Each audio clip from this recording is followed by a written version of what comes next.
To have you this morning. I wanted to start with this breaking news overnight that it appears, and there you are, you popped up for us. It's so great to see you. The Daily Mail has a very interesting story that's saying that Vladimir Putin essentially may be running out of bullets, that he might have a week and a half, 2 weeks max. He's losing warplanes, tanks, all the rest of it. He obviously went into this thinking he was going to bulldoze his way through Ukraine. He's obviously caused a lot of destruction. Don't want to minimize the fact there's over 2 million refugees. But this has not gone as well as Vladimir Putin expected. I don't buy it for a second, Ed, I'll be honest with you. I really think that there's so much misinformation. We've never really seen anything like it. I mean, I've been covering wars now for 35 years, and I have never seen people with their nails done in the Ukrainian flag, right?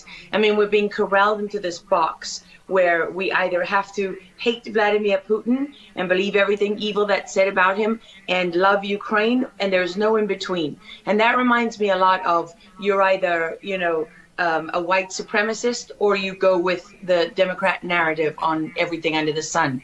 So Vladimir Putin knew exactly what he was doing when he went into Ukraine. The Russian military isn't perfect. They, for example, I've spoken to multiple defense specialists and intelligence specialists from a Defense Intelligence Agency who've studied the Russian military for years. They do have a difficulty mounting complex air operations because they do very little training hours in comparison to, for example, the United States air assets, right, our fighter jet pilots. But Russia is not struggling. What Russia has done from the very beginning has been very strategic. They didn't go straight to Kiev.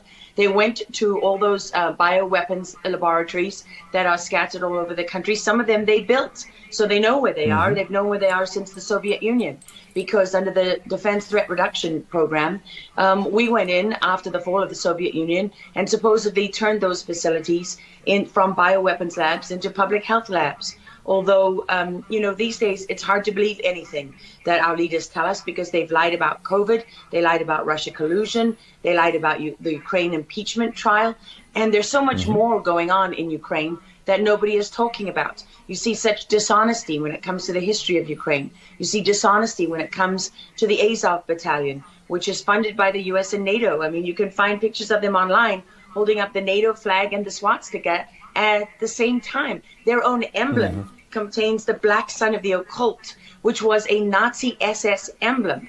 And it also contains the sideways, lightning insignia of the SS. I mean, this is on throughout the Ukrainian military. You can see that black sun of the occult on their body armor, even on the female soldiers who are paraded in front of the world as being, such an example of Ukraine's independence and spirit and nobility. Even they are wearing the black sun of the occult. And, the White House wants you to believe, well, this doesn't matter, it's just a small number of troops. It's not true. The Azov Battalion has been murdering its way through eastern Ukraine. Yeah. We don't want to admit this. This was why Crimea voted for independence. This is why Crimea wanted to be with Russia. Because we in the media, in the Western media and in the West, won't acknowledge the reality of what's gone on. Western Ukraine backed the Nazis. It was a headquarters for the Nazi SS. The CIA under Alan Dulles actually gave immunity from prosecution to the Nazis of Ukraine from the Nuremberg trials. So there's a long history of the United States and our intelligence agencies funding and arming Nazis in Ukraine. These are not like new neo-Nazi groups that sprung up. These are the actual Nazis from the Second World War, who, if you go back to the Nuremberg trials, said that they were planning for a 1,000-year Reich. And so you have to really wonder, as you look at this, when you know that the CIA sponsored the color revolution in Ukraine in 2013 and 14, that they selected Ukraine's leaders, go to Victoria Nuland's leaked phone conversation where she and the US ambassador are deciding who can lead Ukraine. I mean, there's as much interference here as you could possibly imagine before you even get to Hunter Biden, Nancy Pelosi, John Kerry, and Mitt Romney, and all of their children who are employed, who earn millions from Ukrainian gas companies. Yeah, you are pointing, pardon me, to a real credibility crisis for our leaders. I want to let Karen Turk jump in. Yeah, I wanted to bring up the fact that President Zelensky is Jewish, and I don't know exactly how this factors in, but there's some very interesting points in what you're saying. And looking at this, you could think it's political theatrics. You made a very good point at the beginning that you think that Putin is in control. And I actually want to play something that Jen Psaki said, because it seems that the White House is actually echoing that sentiment. Watch this. Well, the end game is really a question for President Putin. We have completely crushed his economy. We have provided military assistance, humanitarian assistance to the Ukrainians, enabling them to fight back for far longer than the Russian leadership anticipated. And again, he has to determine what the path forward looks like for him. Thanks, everyone. He's determining what this looks like, and I think that's a lot of what you said, Laura. I'd love to get your thoughts on that, what you just watched. What troubles me about the moment that we're in is that we have such a selective and a narrow reading of history. President Zelensky may be Jewish, but he's not the only one in this who suffered during the Second World War, whose ancestors suffered, right? I mean, look at Putin. How many relatives did he lose in the siege of St. Petersburg? People don't know their history. They don't know what made Vladimir Putin. And I'm not I'm not defending him. I don't need to defend Vladimir Putin. My job as a journalist is to try to understand what is the truth here. I don't like being lied to. And we're being lied to on an epic scale. When we're told your only choice is you have to be 100% with Zelensky, who's a puppet, who you can find on the internet in black stilettos and leather pants, with shirtless, doing a spoof Dancing with the Stars kind of entertainment video. That's a mock of a Ukrainian group that does this kind of satanic occult type of music video. And I mean, Zelensky was selected, like so many of our leaders. And honestly, with big tech and with election fraud these days, we don't know how many leaders all around the world have been selected for us and weren't actually voted in. But what we do know is that there are increasing problems with technology and the digitization of our world. Because look at what's happening with COVID. Look at what has happened globally. We are fighting the same battles all over the world. To pretend that this war is about Russia and Ukraine is just a barefaced lie.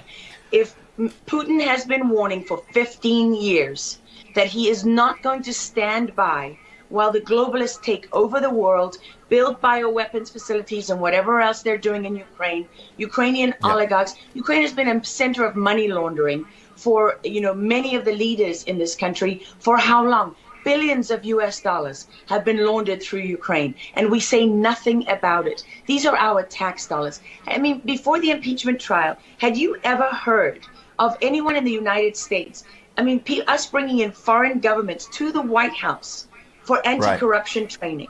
I mean, does nobody question these things? Why do we not question them? We have an idiot like Lieutenant Colonel Vindman, who goes at the impeachment trial and sits there as a lieutenant colonel. He didn't even make colonel. And he's telling the president of the United States what his policy should be. You have a traitor in the form of Maria Yovanovitch, who was Obama's ambassador, who's telling Ukrainian government officials, don't listen to the will of the American people.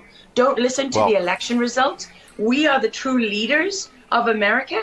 I mean, and then people object when the woman isn't even fired. She's given a cushy job for life at Georgetown University at the expense of the U.S. taxpayer. And we're told that the president of the United States cannot say to his foreign counterparts, that we want you to look into something. But Joe Biden, he can withhold as much aid as he wants to. I mean, there's so much hypocrisy and dishonesty here. And Ukraine is at the center of it all. Go back to Russia collusion. Go to Alexander Chalupa. Go to Eric Karamella, the whistleblower who went to work for Adam Schiff, who wasn't really a whistleblower, and all those corrupt people in the deep state. And you know what? The deep state isn't a theory. It's not a conspiracy theory. It's an actual deep state. Look up the SES, the Senior Executive Service, because when that bureaucracy was ushered into law in the United States of America, that's when we got a bunch of unelected bureaucrats pulling the strings behind the scenes. And these are the people that keep lying to us. Absolutely. And pardon me, we've got a live chat where we're streaming on Getter, for example, and I'm watching it as you're talking. People are talking about how you're dropping truth bombs and you're a real journalist. And I know that, having worked alongside you for many, many years when you're at CBS and many other places. And maybe they didn't want to hear the truth, but you're dropping those truth bombs now. Unfortunately, we got to hit a break right now. We'd love to have you back in the days ahead. We'd love having you on. Lara Logan, thanks for joining us on Real America's Voice. Thank you so much. All right. Well, we'll certainly have her back.